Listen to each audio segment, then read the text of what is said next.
இதோ பாருங்கள், வாழை குளத்தல் மீன் இருக்கு. பப்பாளி பக்கத்திலே பாருங்க, பப்பாளி நிறைய காய்கள் நிறைந்த மரமாக இருக்கு. ஆனால் ஒன்றும் இன்னும் பழுக்கவில்லையே.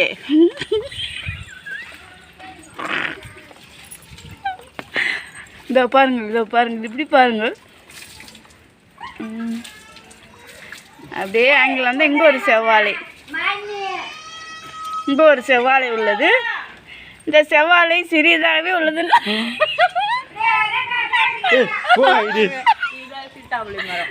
சீத்தாப்பழி மரம்ப்பா. இதில் தான் நாங்கள் இப்போ வரைக்கும் காய்கள் பறித்தோம். ஒரு டஜன் காய் வந்திருக்கோம். ஒரு டஜன் காய் வந்திருக்கு. இதோ பாருங்கள்.